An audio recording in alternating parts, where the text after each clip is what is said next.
경상남도 거제도의 한 작은 어촌 마을.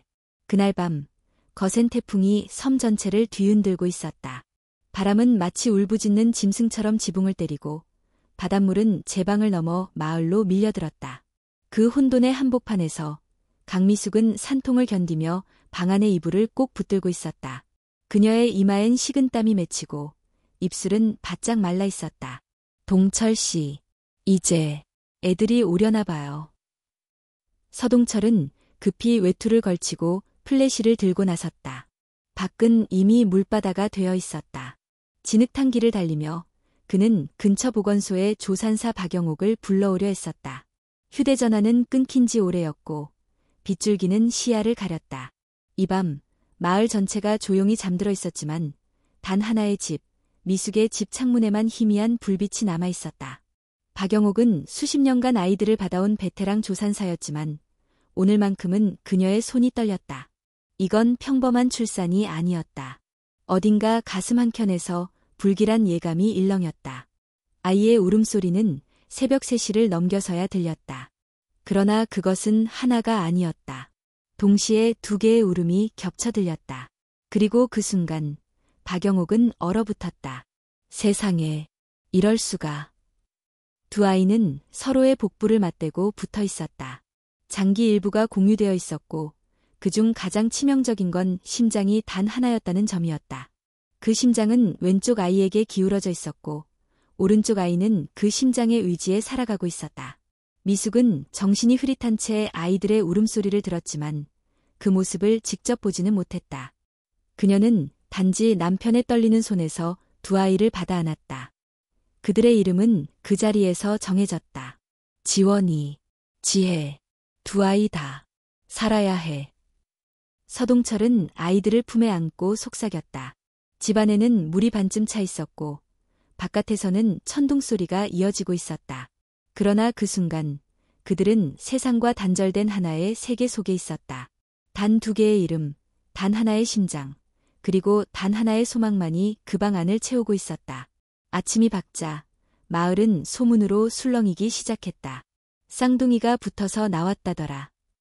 조상벌인가? 불쌍해서 어째. 어떤 이는 고개를 절레절레 흔들었고 어떤 이는 마치 무서운 전염병처럼 피했다. 하지만 미숙과 동철은 세상의 시선을 무시했다.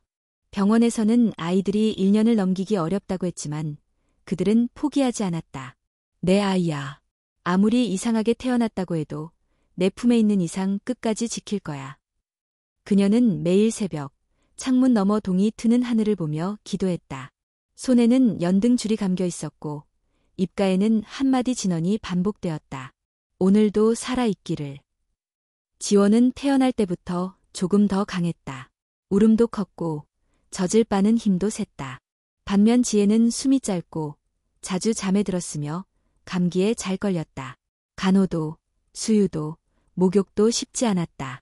모든 것이 2배로 복잡하고 2배로 조심스러웠다. 그러나 시간은 아이들을 단련시켰다. 미숙은 두 아이를 동시에 안는 법을 익혔고 동철은 작은 요람을 개조해 긴 요람으로 만들었다. 그렇게 세 사람은 하나의 패턴 안에서 살아갔다. 아침이면 두 아이는 동시에 눈을 떴다. 지원이 웃으면 지혜도 고개를 돌려 미소 지었다. 지혜가 잠들면 지원은 조용히 책을 넘겼다. 그들은 함께 울고 함께 자고 함께 커갔다. 7개월이 되었을 때 서울에서 내려온 대학병원 의료진이 검진을 했다. 그들은 심장 초음파를 길게 들여다보더니 말없이 고개를 저었다. 심장이 너무 많은 부담을 안고 있습니다. 이 상태로 자라면 언젠가는 분리 수술을 고려해야 할 수도 있습니다. 미숙은 그 말을 듣고 조용히 두 아이를 끌어안았다. 그녀는 속삭였다. 누구를 살리고 누구를 포기하라는 말인가요? 이 아이들은 하나입니다. 의사는 더 이상 말하지 않았다. 그녀의 눈빛에서 엄마로서의 결연한 의지를 느꼈기 때문이다. 아이들이 첫 생일을 맞던 날, 마을 사람들은 작게나마 잔치를 열어주었다. 누군가는 실버 팔찌를 기부했고 누군가는 떡을 해왔다. 가장 나이 많은 동네 어르신은 함께 오래 살기를이라는 글거를 써서 문 앞에 붙였다. 그날 밤 미숙은 아이들이 잠든 모습을 보며 눈물을 삼켰다. 그녀는 지원의 가슴에 손을 얹었다. 거기서 심장이 두 아이를 위해 뛰고 있었다. 그녀는 기도했다. 이 심장이 뛰는 한, 난 희망을 놓지 않을 거야. 그리고 그렇게 그 심장은 조용히, 단단하게, 한 번도 멈추지 않고 뛰고 있었다. 지원과 지혜는 마치 한 생명체처럼 자라났다. 물론 그들은 신체적으로 연결되어 있었지만 그 이상으로 감정과 일상이 엮여 있었다. 한 사람이 웃으면 다른 사람도 웃고 한 사람이 울면 다른 사람도 눈물을 흘렸다. 하지만 시간이 지날수록 두 아이 사이에는 미묘한 차이점들이 모습을 드러내기 시작했다. 지원은 태어날 때부터 더 활발했다. 그녀는 바깥 세상을 궁금해했고 마당 끝까지 가서 바다를 바라보는 걸 좋아했다. 작은 손으로 나뭇가지를 들고 흙장난을 하기도 했고 자주 엄마, 저게 뭐야? 라고 질문을 던졌다. 반면 지혜는 조용히 앉아있는 걸 더 좋아했다. 그녀는 하늘을 오랫동안 바라보는 걸 즐겼고 밤이 되면 별자리를 외우며 혼잣말처럼 이야기를 나누었다. 저 별은 오리온자리야. 겨울에 잘 보이지. 어떻게 알아? 책에서 봤어. 별들도 길을 잃지 않게 줄을 서 있어. 지원은 동생의 말을 이해하지 못했지만 그런 지혜가 신기하고 멋져 보였다. 그들은 서로의 세계를 존중했고 서로가 부족한 부분을 채워주며 살아갔다. 그렇기 때문에 더욱 조화로웠고 어느 누구도 둘을 분리하려는 말을 꺼내지 못했다. 초등학교에 입학한 첫날 두 아이는 같은 유니폼을 입었지만 그 디자인은 특별히 맞춤 제작된 것이었다. 몸통은 하나로 이어져 있었고 각자의 팔과 목 부분은 독립적으로 재단되어 있었다. 마을 아이들 중 몇몇은 놀라서 물러났고 어떤 아이는 선생님에게 속삭였다. 선생님, 저 애들은 왜 붙어 있어요? 담임인 이지은 선생님은 조용히 아이를 쓰다듬고 말했다. 저 아이들은 아주 특별한 쌍둥이란다. 서로 떨어질 수 없지만 그래서 더 멋진 걸 해낼 수 있어. 선생님은 아이들 앞에서 지원과 지혜의 손을 잡아주며 천천히 교실로 들어갔다. 교실 한쪽에는 특별히 제작된 넓은 책상이 준비되어 있었고 그 위엔 이름이 각각 적힌 필통과 교과서가 정돈되어 있었다. 지원은 오른손잡이, 지혜는 왼손잡이였기 때문에 책과 연필의 배치도 반대 방향이었다. 지원은 수업 시간에 가장 먼저 손을 들었다. 선생님이 질문을 던지면 대답을 기다리지 않고 말을 쏟아냈다. 반면 지혜는 언제나 조용히 앉아 있었다. 하지만 그녀의 공책에는 또박또박한 글씨가 가지런히 쓰여 있었고 별 그림이 구석구석 그려져 있었다. 쉬는 시간이 되면 지원은 친구들과 운동장으로 뛰어나갔다. 지혜는 처음엔 따라가기 힘들어했지만 지원이 끌어주면 마지못해 함께 움직였다. 그런 상황에서도 지혜는 가끔 지원을 말없이 말렸다. 어느 날 운동장에서 놀던 중 누군가 지원을 밀쳤다. 두 아이는 함께 넘어졌고 무릎이 까졌다. 지원은 벌떡 일어나 손으로 그 아이를 밀치려 했지만 지혜가 손을 잡고 고개를 저었다. 그 눈빛에는 말 없는 간청이 담겨 있었다. 지원은 잠시 멈칫했고 손을 내렸다. 그렇게 아무 일도 없던 것처럼 돌아섰다. 그날 이후 반 아이들은 더 이상 둘을 이상한 눈으로 보지 않았다. 그들은 지원이와 지혜라는 이름으로 불리기 시작했고 점차 친구로 받아들여졌다. 시간이 흘러 아이들은 8살이 되었다. 어느 날 마을에 방송국 취재진이 찾아왔다. 특별한 쌍둥이라는 주제로 프로그램을 제작하려는 목적이었다. 인터뷰는 조심스럽게 진행되었고 부모님은 처음엔 망설였지만 아이들이 다른 세상과 연결되는 계기가 될 수도 있다고 생각해 허락했다. 카메라는 두 아이가 함께 책을 읽는 모습, 마을 길을 따라 걸으며 웃는 모습을 담았다. 방송은 주말 황금 시간대에 방영되었고 전국적으로 큰 화제를 불러일으켰다. SNS에서는 응원과 감동의 댓글이 넘쳐났고 사람들은 기적의 아이들이라며 두 사람을 칭송했다. 하지만 정작 지원과 지혜는 그 방송에서 자신들이 가장 좋아하는 장면이 단 하나뿐이라고 말했다. 바로 두 사람이 함께 바닷가에 앉아 별에 대해 이야기하는 장면. 해질녘 햇살이 그들의 얼굴을 부드럽게 감싸고 지혜의 눈동자가 별빛처럼 반짝였던 그 순간. 언니, 나 저 장면 좋아. 마치 우리가 하늘이랑 가까워진 것 같아. 지혜야. 너는 진짜 하늘에서 온 아이 같아. 그들은 자신들만의 방식으로 세상과 조화롭게 살아가고 있었다. 비록 몸은 하나처럼 붙어 있었지만 마음은 두 개의 세계를 품고 있었다. 서로 다르기에 더욱 풍부하고 서로 다르기에 더욱 단단했다. 그날 밤 침대에 누워 지혜가 조용히 물었다. 언니, 만약 우리가 언젠가 서로 떨어져야 한다면 어떨까? 지원은 한참을 침묵했다. 그 질문이 처음은 아니었지만 이번엔 느낌이 달랐다. 한동안 천장을 바라보던 그녀는 조용히 말했다. 모르겠어. 하지만 너 없으면 난 내가 누군지도 모를 것 같아. 지혜는 살짝 미소 지었다. 그녀는 조용히 손을 들어 지원의 가슴에 손을 얹었다. 그곳에는 그들의 심장이 뛰고 있었다. 그녀는 속삭였다. 우리의 심장은 하나지만 나는 거기서 두 개의 박동을 느껴. 지원은 아무 말도 하지 않았다. 단지 동생의 손을 감싸 안고 눈을 감았다. 그들의 숨결은 조용히 이어졌고 밤은 별빛으로 가득했다. 시간은 빠르게 흘러 지원과 지혜는 중학교에 입학했다. 그들의 삶은 여전히 하나였지만 마음은 점점 다른 방향을 향하고 있었다. 함께 사는 일은 여전히 당연했고 서로를 아끼는 마음은 여전했지만 이제 그들은 같은 삶 안에 서로 다른 존재가 되어가고 있었다. 지원은 여전히 활기차고 외향적이었다. 그녀는 문학부에 들어가 시와 수필을 쓰기 시작했다. 선생님들은 그녀의 글에 감탄했고 서울에 가서 작가가 되어도 될 아이라고 칭찬했다. 반면 지혜는 조용히 과학부에 들어갔다. 그녀는 별과 우주에 관한 책을 파고들었고 천문학 동아리에서 밤마다 별자리를 관측했다. 방과 후 같은 책상을 쓰며 공부하면서도 두 사람은 다른 과목을 보고 있었다. 지원은 문학 잡지를 펼쳐놓고 새로운 문장을 생각했고 지혜는 천문 시뮬레이터를 보며 별의 궤도를 그렸다.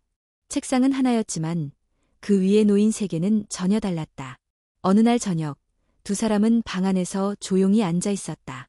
지혜는 별자리 지도를 그리고 있었고 지원은 단편 소설을 쓰고 있었다.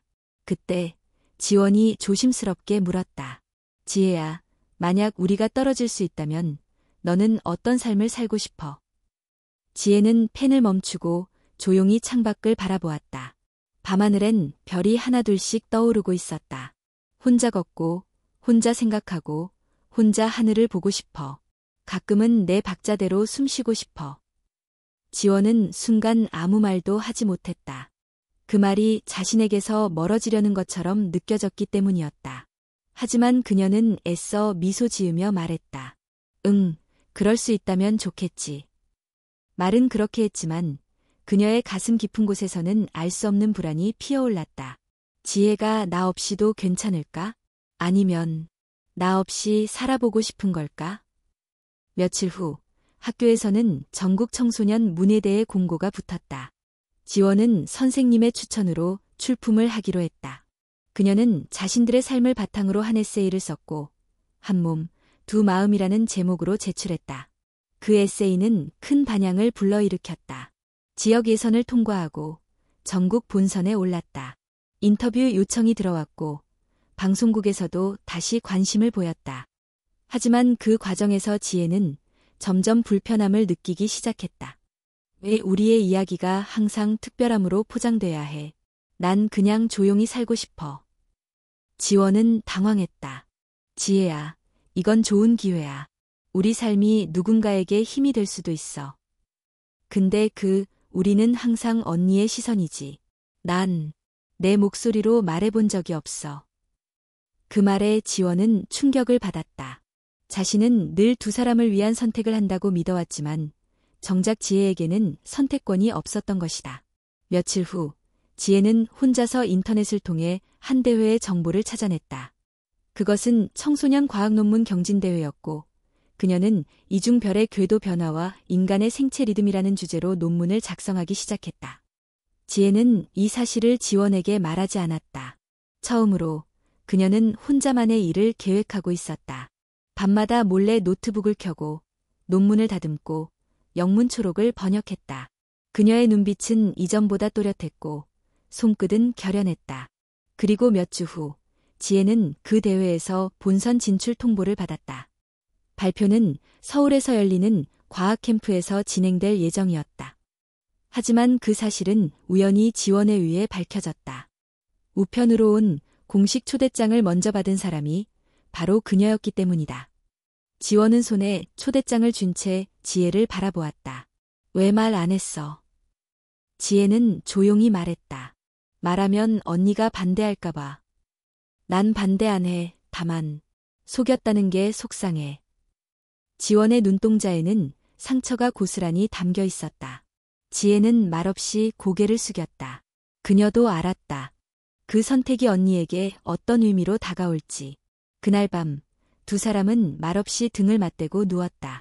어릴 적에는 항상 얼굴을 마주보고 잠들었는데 지금은 서로의 등 뒤에서 각자의 하늘을 보고 있었다. 지원은 그 밤 오랜만에 글을 쓰지 않았다. 그녀는 눈을 감고 심장 소리에 귀를 기울였다. 그 소리는 예전보다 조금 빨랐고 조금 더 힘들게 느껴졌다. 이 심장이 우리 둘을 계속 안고 갈 수 있을까? 지혜 역시 잠들지 못했다. 그녀는 별자리 지도를 접고 조용히 속으로 읊조렸다. 미안해, 언니. 하지만 나도 나의 하늘을 보고 싶어. 이 작은 균열은 곧 커다란 파도로 이어질 것이었다. 하지만 아직 아무도 그것이 어디로 향할지 알지 못했다. 지원은 그날 이후 말수가 줄었다. 지혜와의 대화는 짧고 간헐적이 되었고 일상은 어딘가 어긋나기 시작했다. 같은 방, 같은 몸, 같은 책상을 쓰고 있었지만 두 사람 사이에는 묵직한 공기가 흘렀다. 말하지 않아도 서로의 감정을 알 수 있었기에 침묵은 더욱 선명한 감정의 언어가 되었다. 지원은 혼자 글을 쓰지 않았다. 펜을 잡으면 손끝이 떨렸고 머릿속은 텅 빈 것처럼 하얘졌다. 대신 그녀는 창밖을 바라보며 생각에 잠기기 일쑤였다. 지혜는 여전히 논문을 준비했고 밤마다 노트북 앞에서 시간을 보냈다. 그들의 삶은 하나의 궤도에서 점점 멀어지고 있었다. 그러던 어느 날 지혜는 갑작스럽게 고열을 앓기 시작했다. 평소보다 숨이 가빴고 심장이 빠르게 뛰었다. 처음엔 단순한 감기라고 생각했지만 증상은 점점 심해졌다. 병원에서는 긴급검진을 진행했고 결국 대학병원으로의 전원을 권유받았다. 서울대학교병원 소아심장과 교수르노는 지원과 지혜의 의료 기록을 꼼꼼히 살핀 후 조용히 부모님과 상담을 시작했다. 두 아이의 심장이 공유되어 있다는 건 이미 알고 계시죠. 문제는 최근 들어 심장 기능에 과부하가 걸리고 있다는 겁니다. 특히 오른쪽, 지혜 쪽의 혈류 공급이 불안정해지고 있어요. 서동철은 말없이 주먹을 움켜쥐었다. 강미숙은 눈물을 참으며 조용히 물었다. 방법이 있나요? 르노 교수는 한참을 망설이다가 입을 열었다. 분리수술입니다. 기술적으로는 어렵지만 불가능하진 않습니다. 다만 생존 가능성은 한쪽에게만 있습니다. 심장은 지원 쪽에 치우쳐 있으니까요. 그 말에 병실안은 정적에 잠겼다. 바람 한 점 없는 병원 복도처럼 누구도 움직이지 못했다. 그날 밤 미숙은 아이들이 자는 옆에서 혼자 앉아 있었다. 그녀는 두 아이가 함께 자고 있는 모습을 보며 속으로 수없이 되뇌었다. 어떻게 한 아이를 선택할 수 있지? 누구를 포기해야 하지? 며칠 후 이 사실이 언론을 통해 알려졌다. 쌍둥이 중 하나만 살 수 있다는 제목의 기사들이 인터넷을 뒤덮었다. 포털 메인에는 두 사람의 어릴 적 사진이 걸렸고 방송에서는 생명의 윤리라는 주제로 토론이 열렸다. 인터넷은 곧장 두 편으로 나뉘었다. 누군가는 둘 다 죽는 것보단 하나라도 살아야 한다고 주장했고 또 다른 누군가는 누구를 살리고 누구를 죽일지 정하는 건 신이 할 일이라고 비판했다. 심지어 정치권에서도 발언이 나오며 사안은 전국적 이슈가 되었다. 지혜는 뉴스를 보며 얼굴을 찌푸렸다. 우리 이야기를 마치 소설 속 캐릭터처럼 말해. 우린 그냥 평범한 사람들이야. 지원은 말없이 화면을 껐다. 며칠 후 지원은 르노 교수와 단둘이 면담을 요청했다. 그녀는 조용히 물었다. 교수님, 지혜가 죽게 되는 거죠? 르노 교수는 한동안 말을 잇지 못했다. 살 확률이 매우 낮습니다. 물론 변수가 있을 수 있지만 현재로선. 지원은 고개를 끄덕이며 말했다. 그럼 수술을 안 하면 둘 다 죽는 건가요? 그렇습니다. 심장은 이미 경계선에 다다랐어요. 지원은 병실로 돌아온 후 지혜를 바라보며 말했다. 우린 이제 선택을 해야 해. 지혜는 그 말을 듣고도 아무 반응을 보이지 않았다. 그녀는 창밖을 바라보며 조용히 입을 열었다. 난 아직 준비가 안 됐어. 누군가 죽는 선택은 아무리 생각해도 이해할 수 없어. 그날 밤 지혜는 몰래 병원 옥상으로 올라갔다. 밤하늘엔 별이 가득했다. 그녀는 별자리를 하나하나 짚어가며 자신에게 말했다. 난 죽고 싶지 않아. 하지만 누군가 대신 죽는 것도 원하지 않아. 그렇다면 누가 우리 대신 이 선택을 해야 하지? 그녀는 병원 옥상에서 처음으로 눈물을 흘렸다. 그것은 두려움 때문도 분노 때문도 아니었다. 바로 자신이 누군가의 인생을 대신 결정하게 될지도 모른다는 무게 때문이었다. 다음 날 미숙은 병원에서 조용히 서명을 했다. 그녀는 르노 교수에게 작은 목소리로 말했다. 만약 누군가 살아야 한다면 지원이를 부탁드립니다. 지혜는 체력이 약하고 수술도 버티기 어려울 거예요. 그 결정은 아무에게도 말하지 않았다. 그러나 며칠 후 지혜는 그 서류를 우연히 보게 되었다. 지혜는 충격에 휩싸였다. 자신이 아직 아무 결정도 하지 않았는데 이미 누군가의 선택 속에서 죽음을 할당받고 있었던 것이다. 그날 밤 지혜는 처음으로 지원에게 말을 걸었다. 언니, 만약 내가 죽기로 정해졌다면 언니는 살 수 있겠어? 지원은 그 질문 앞에서 대답하지 못했다. 그녀는 눈을 감고 손을 가슴에 얹었다. 그 심장은 여전히 두 사람을 위해 뛰고 있었다. 하지만 이제는 둘 중 하나를 위해 멈춰야 할지도 모른다는 현실이 다가오고 있었다. 지혜는 병실 한쪽 구석에 앉아 서류 봉투를 들여다보았다. 하얀 종이 위에 적힌 글자들, 그리고 어머니의 사인은 그녀의 이름을 지워버리는 듯한 무게로 다가왔다. 수술 동의서, 서지원 생존 중심 분리 수술 동의. 심장이 쿵 하고 내려앉았다. 지혜는 아무 소리도 내지 않았다. 단지 천천히 봉투를 접고 제자리로 돌아갔다. 지원은 아직 자고 있었고 어머니는 병원 로비에 있었다. 지혜는 조용히 침대에 기대어 눈을 감았다. 눈꺼풀 아래로 뜨거운 물이 흘러내렸다. 그녀는 죽기로 정해졌다. 누구의 말도 듣지 않았고 누구에게도 선택을 허락받지 않았다. 단지 생존 가능성이라는 숫자 아래서 그녀의 존재는 희생이라는 이름으로 정리되었다. 다음 날 아침, 지혜는 평소처럼 지원과 함께 식사를 했다. 아무렇지 않은 얼굴이었지만 손은 약간 떨리고 있었다. 지원은 그 모습을 느꼈지만 아무 말도 하지 않았다. 그녀도 알고 있었다. 무언가가 변했고 그것이 되돌릴 수 없다는 것을. 며칠 후 병원에서는 수술을 위한 공식 브리핑을 준비했다. 방송국 기자들, 윤리위원회, 병원 이사회, 언론인들까지 참석한 자리였다. 기자들은 마치 스포츠 경기라도 보는 듯한 눈빛으로 질문을 던졌다. 어떤 기준으로 지원 양이 수술 대상이 되었습니까? 지혜 양에게는 선택권이 주어졌나요? 부모님의 결정은 법적으로 문제가 없습니까? 르노 교수는 침착하게 대답했다. 의학적으로 분석한 결과입니다.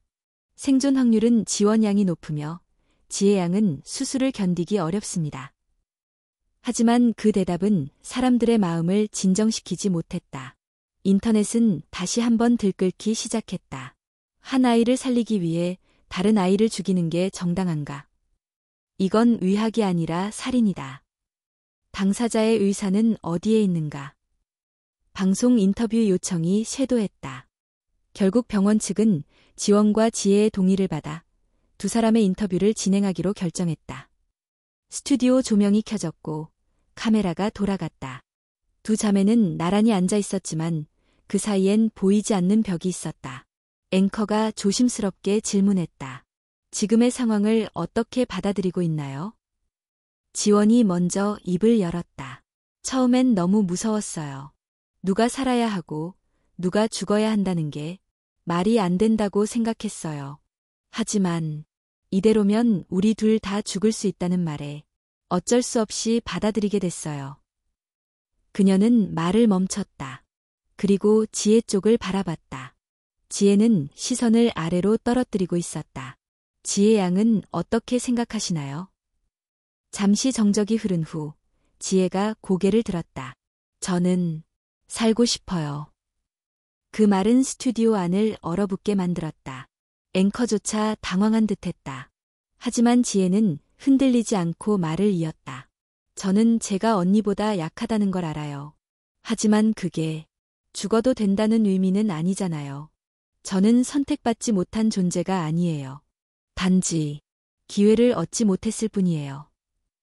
그녀의 눈동자는 단단했고 목소리는 흔들리지 않았다. 저는 언니를 사랑해요. 그래서 언니가 살아야 한다면 받아들이겠지만 제가 누구인지 얼마나 살고 싶었는지는 아무도 묻지 않았어요. 그 순간 수많은 시청자들이 눈물을 흘렸다.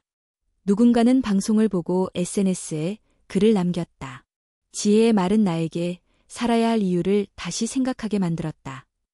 누구도 선택당하지 않아야 한다는 말이 이렇게 뼈에 사무칠 줄 몰랐다.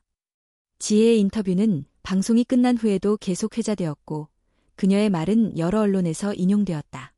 그러나 당장의 현실은 변하지 않았다. 수술 일정은 그대로였고 병원과 가족의 결정도 바뀌지 않았다. 그날 밤 지원은 지혜에게 다가가 조심스럽게 물었다. 정말 그렇게 생각했어? 너도 살고 싶다고? 지혜는 고개를 끄덕였다. 응, 그리고 나 아직 하고 싶은 게 많아. 별 관측 프로젝트, 논문 발표, 서울 구경. 아무것도 못 해봤잖아. 지원은 아무 말도 하지 못했다. 그녀는 조용히 침대에 앉아 지혜의 손을 잡았다. 그럼 내가 살 수 있다면 난 기꺼이 포기할 수 있을까? 지혜는 지원의 얼굴을 바라보았다. 그 눈에는 슬픔과 두려움, 그리고 사랑이 섞여 있었다. 그녀는 조용히 고개를 저었다. 아니, 언니는 살아야 해. 난 그렇게 믿고 있어. 그렇게 두 사람은 서로의 손을 꼭 쥐고 한참을 앉아 있었다. 심장은 여전히 두 사람을 위해 뛰고 있었고, 시간은 무심하게 흘러가고 있었다. 이제 수술까지는 단 일주일이 남았다. 수술이 결정된 그날 이후 병실은 더 조용해졌다. 지원과 지혜는 여전히 같은 침대에 누워 있었고 같은 음식을 나누었으며 같은 심장 박동 소리를 들으며 하루를 살고 있었다. 하지만 그들의 대화는 줄었고 서로의 눈을 마주치는 시간도 점점 짧아졌다. 말보다 무거운 침묵이 병실을 가득 채우고 있었다. 어머니 강미숙은 거의 매일 밤을 병원 의자에서 새우잠으로 지새웠다. 아버지 서동철은 말없이 병원비를 확인하며 병원장과 행정 절차를 처리했다. 모든 것이 진행 중이었고 어느 누구도 그것을 멈추려고 하지 않았다.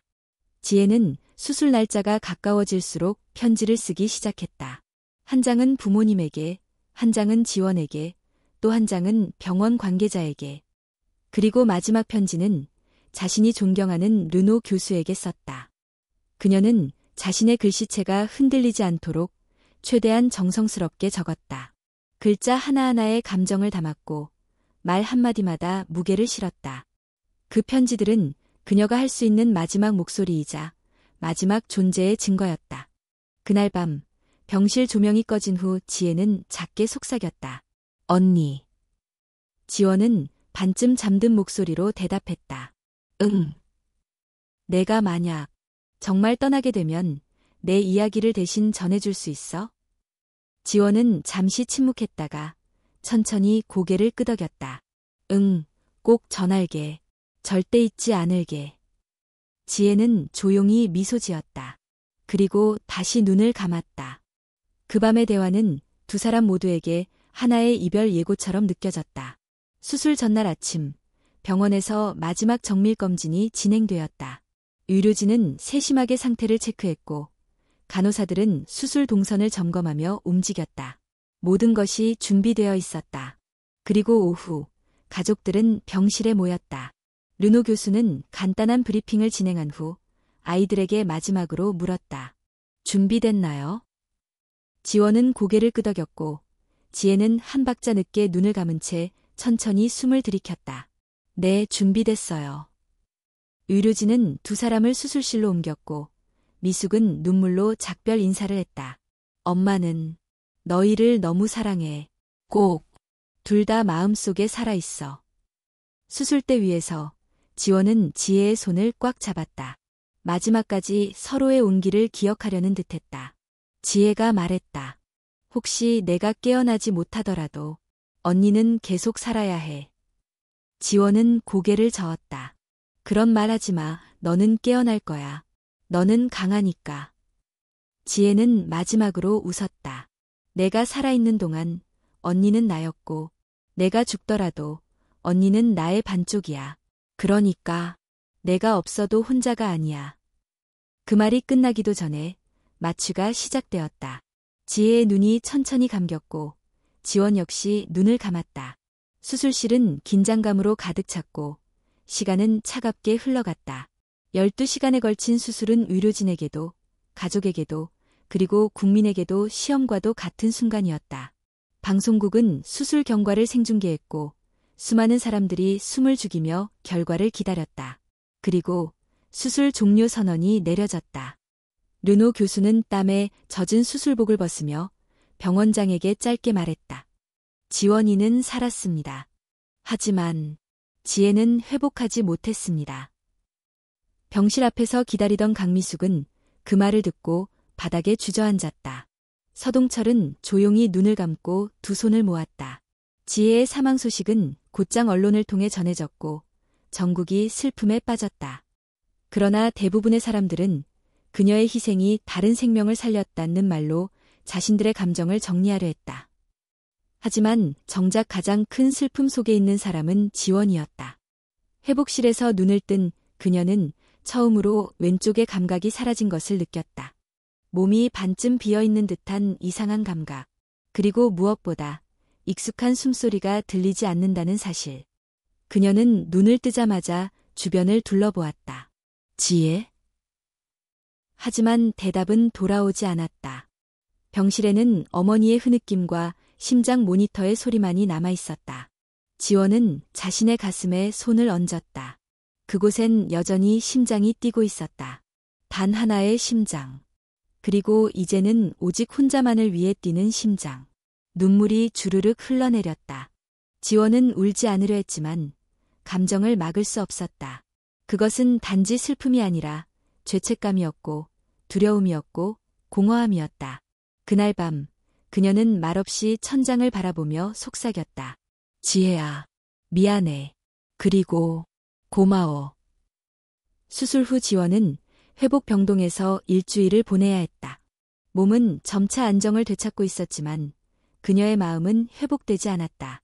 물리적으로는 분리되었지만 심리적으로는 여전히 지혜와 연결되어 있었기에 그녀는 마치 자신이 절반만 살아있는 것처럼 느껴졌다. 의사들은 지원이 예상보다 빠르게 회복하고 있다고 말했지만 그녀는 그 어떤 대답도 하지 않았다. 간호사가 와서 말을 걸어도 영양사가 식사를 가져다줘도 그녀는 고개를 돌린 채 창밖만 바라보았다. 하늘은 맑았고 병원 앞 정원에는 벚꽃이 흩날리고 있었다. 그러나 그 아름다움조차 그녀의 눈에는 닿지 않았다. 그녀는 마음속으로 지혜를 계속 불렀다. 지혜야, 어디 있어? 나 여기 있어. 누구도 그 질문에 대답하지 않았다. 며칠 후 장례식이 치러졌다. 기자들은 병원 앞에서 대기했지만 가족은 비공개로 조촐하게 지혜를 보내주었다. 미숙은 검은 한복을 입은 채 눈이 퉁퉁 부어 있었고 동철은 한마디도 하지 않은 채 지혜의 유골함을 직접 들었다. 지원은 휠체어에 앉아 있었다. 지혜의 사진이 놓인 영정을 보자 그녀의 몸이 순간 움찔했다. 그 사진은 두 사람이 중학교 졸업식 때 찍은 것이었고 지혜가 희미하게 웃고 있는 모습이 담겨 있었다. 그녀는 조용히 중얼거렸다. 그날 너 웃고 있었구나. 나는 몰랐어. 장례가 끝난 후 지원은 집으로 돌아가지 않았다. 그녀는 병원에 며칠 더 남겠다고 고집했다. 가족은 조용히 그 뜻을 따랐다. 그녀는 아직 세상으로 돌아갈 준비가 되지 않았다. 지원은 지혜가 남긴 편지를 그날 밤 처음으로 읽었다. 첫 장은 그녀의 이름이 적힌 봉투였다. 종이는 얇았고 글씨는 정갈했다. 언니, 내가 이 글을 읽을 때쯤이면 나는 이 세상에 없겠지.